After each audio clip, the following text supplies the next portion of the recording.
A esquizofrenia afeta cerca de 21 milhões de pessoas ao redor do mundo e pode ser um dos transtornos mais debilitantes.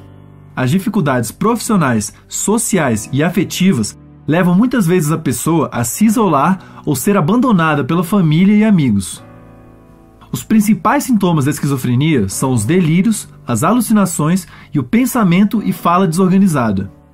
Outros sintomas comuns são a pouca expressão emocional, verbal e agitação física ou completa falta de movimento, conhecido como catatonia.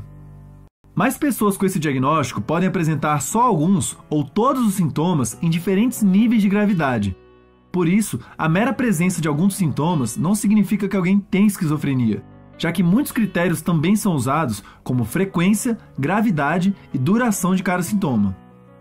Um mito sobre a esquizofrenia é que pessoas com esse diagnóstico são perigosas. Isso não é verdade. A maioria das pessoas com esse diagnóstico não são mais perigosas do que qualquer outra pessoa. Outro mito é que uma pessoa que ouviu vozes tem esquizofrenia. Como já falamos em outro vídeo, as alucinações são experiências que quase todas as pessoas tiveram ou terão em algum momento de suas vidas.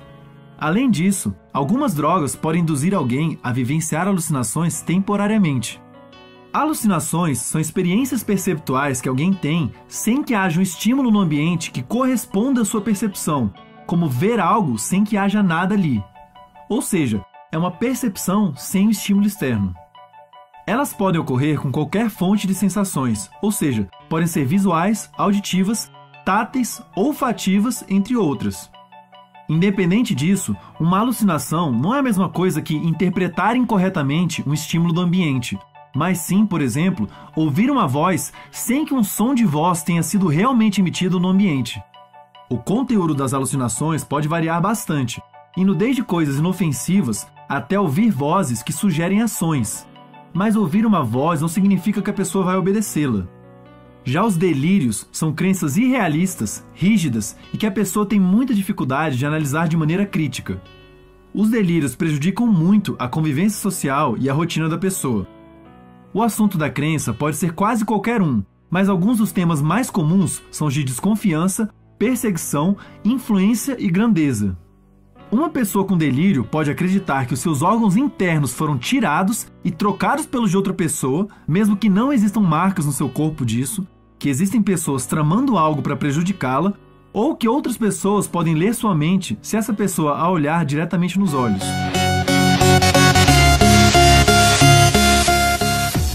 Número 1. A esquizofrenia paranoide. É quando o esquizofrênico tem grandes delírios, alucinações, enxerga e escuta situações que não existem. Além de serem muito inquietos, sentem medo das pessoas, fazem movimentos repetitivos. 2. Esquizofrenia desorganizada. Falta de organização no pensamento, comportamento compulsivo, esquecimento. 3. Esquizofrenia catatônica. É a menos comum. A pessoa fica com movimentos mais lentos. Quase não fala ou não fala de jeito algum. A pessoa tem movimentos e ações repetitivas. Esquizofrenia diferenciada. As características mais fortes são as alucinações e os delírios que acontecem muito. 5. Esquizofrenia simples. Geralmente a pessoa com esquizofrenia simples se isola das outras. Pode ou não ter surtos e alucinações. Esquizofrenia residual. É um dos mais complicados tipos de esquizofrenia. Além dos surtos, transtornos psicológicos, dificuldades na fala, lentidão nos movimentos do corpo, a pessoa também tem problemas com a higiene pessoal. Muitas coisas podem levar alguém a desenvolver esquizofrenia. Ela geralmente surge no início da fase adulta e fim da adolescência. A herança genética é um fator importante, já que uma pessoa que seja parente de primeiro grau ou irmão gêmeo de alguém com esquizofrenia tem uma chance maior do que a maioria das pessoas de também desenvolver o quadro. Muitos cientistas acreditam que os sintomas da esquizofrenia são, em parte, resultantes de um desequilíbrio de neurotransmissores no cérebro, especialmente do neurotransmissor chamado de dopamina. A dopamina é uma substância usada na comunicação entre neurônios, e o excesso de dopamina no cérebro pode se relacionar com alguns sintomas da esquizofrenia. Isso tanto é verdade que as medicações conhecidas como antipsicóticos conseguem reduzir alguns dos sintomas ao bloquear receptores de dopamina nos neurônios. Experiências estressantes podem desencadear o surgimento dos sintomas, assim como o consumo de algumas drogas.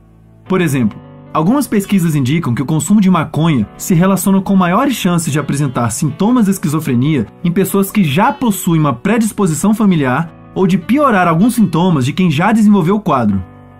É claro que muitas coisas estão envolvidas no surgimento dos sintomas, e a maioria das pessoas que consumir maconha não irá apresentar sintomas relacionados à esquizofrenia.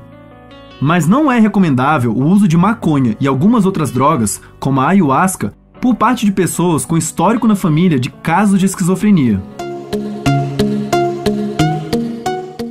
Tá vendo este menininho bonitinho aí?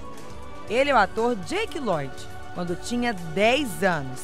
Ele interpretou o personagem Anakin Skywalker no filme Star Wars: A Ameaça Fantasma. Hoje, aos 27 anos, o ator não está mais nas telonas.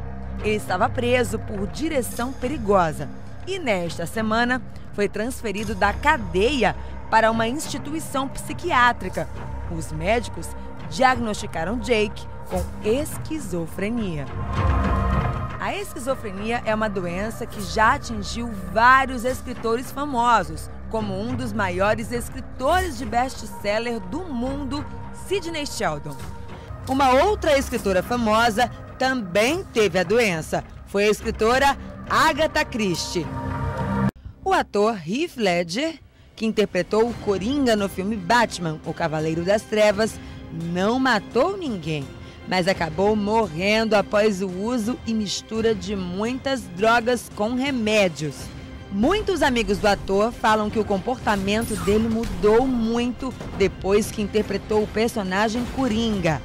Heath não conseguia mais se separar do personagem. Ele agia na vida pessoal como Coringa. O ator morreu com muitos sintomas de uma pessoa esquizofrênica. Ele surtava e misturava a vida real com a ficção. A esquizofrenia tem tratamento e pessoas com o diagnóstico podem superar muitas de suas dificuldades quando aderem ao tratamento.